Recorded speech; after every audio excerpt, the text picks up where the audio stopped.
2026 बद्दल पावसाबद्दल शेतकऱ्यांना एक विश्लेषण देतो।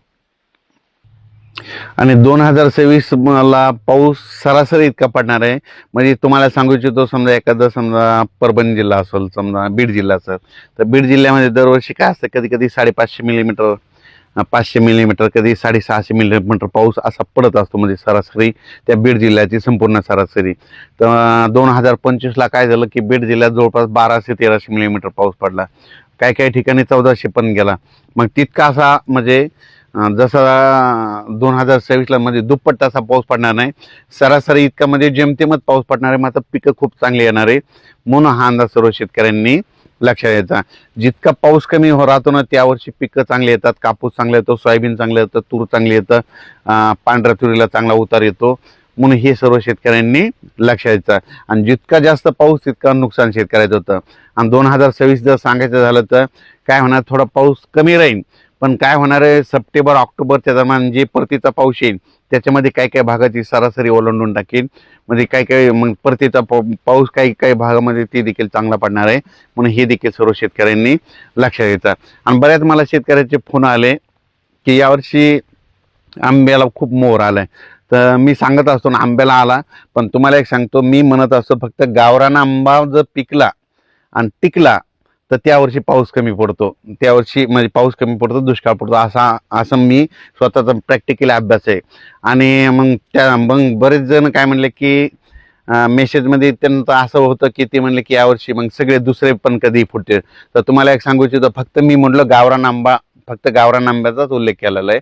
तुम्ही बघा दरवर्षी गावरान आंब्याला कधीच काही लागत नाही, 2 वर्ष येतात तर 1 वर्ष लागत नाहीत, म्हणून हे लक्षात घ्यायचं। म्हणून यावर्षी बघा तुम्ही गावरान आंब्याचं निरीक्षण करा, तुम्ही ते दुसरे जे सरकारी आंबे त्याचं हे करू नका, ते जे कलम केलेले आंबे तुम्ही त्याला तर कधी आणलं तरी बी फुलावर लागतं, त्याचा विषय करू नका। फक्त मी म्हणलं गावरान आंबा पिकला टिकला का तुम्हाला एक सांगू इच्छितो की त्याच्यावर अवलंबून असताना तुम्ही काय करा, गावरान आंबा बघा, गावरान आंबा जर टिकला आणि पिकला की समजायचं त्यावर्षी पाऊस कमी होतो, असं देखील माझं मत आहे। त्याच्यानंतर तुम्हाला एक सांगू इच्छितो, तर हे नुसतं सॅटेलाईटद्वारे नाही, तर तुम्हाला सांगतो हे 2026 आहे, तर 27-28 ला खूप पाऊस पडणार आहे। ह्या 2026 ला जर कमी होईल, पण पुन्हा 27-28 न सरासरीपेक्षा जास्त पाऊस पडणार आहे, म्हणून हे देखील सर्व शेतकऱ्यांनी लक्षात घ्यायचं। तसेच एका शेतकऱ्याचा मला एक मेसेज आला होता की ती म्हणला की थंडी जर जास्त असली की त्यावर्षी गावरान आंबे फुटले, तर मी त्यांना लगेच मी ते एक मेसेजमध्ये सांगितलं होतं, फोन करून सांगितलं होतं, ज्या वर्षी म्हणजे थंडी खूप झाली, म्हणजे म्हणजे आपल्या उत्तरेकडे म्हणजे दिल्लीकडे काश्मीरकडे खूप बर्फवारी झाली, त्यावर्षी थंडी झाल्यामुळे त्यावर्षीच फक्त गावरान आंबा मला फुलवारा लागला होता, आणि त्यावर्षी माझा पाऊस कमी पडलेला असे माझ्याजवळ सगळ्या तारखेवाही लिहून ठेवलेले, म्हणून हे त्या शेतकऱ्याला मी उदाहरण दिलं। म्हणजे त्यांना सांगितलं की म्हणजे उत्तरेकडे खूप थंडी झाली, बर्फवारी झाली, त्या वर्षी मग काय झालं की आपल्या महाराष्ट्रातल्या गावरान आंब्याच्या झाडाला फुलवारा लागला होता, आणि त्या फुलवारा लागल्यामुळं त्यावर्षी नेमका पाऊस कमी झालेला अशा माझ्यामध्ये नोंदी येतात, मध्ये लिहून ठेवलेलं आहे, म्हणून हे तुम्हाला एक सांगू इच्छितो। तर 2026 ला जेमतेम पाऊस राहणार आहे, म्हणून हा अंदाज लक्षात घ्यायचा।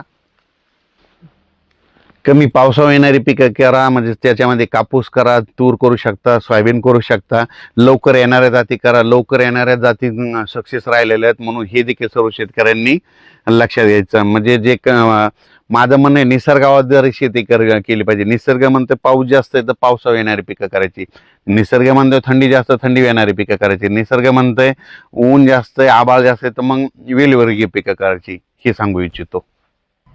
धन्यवाद।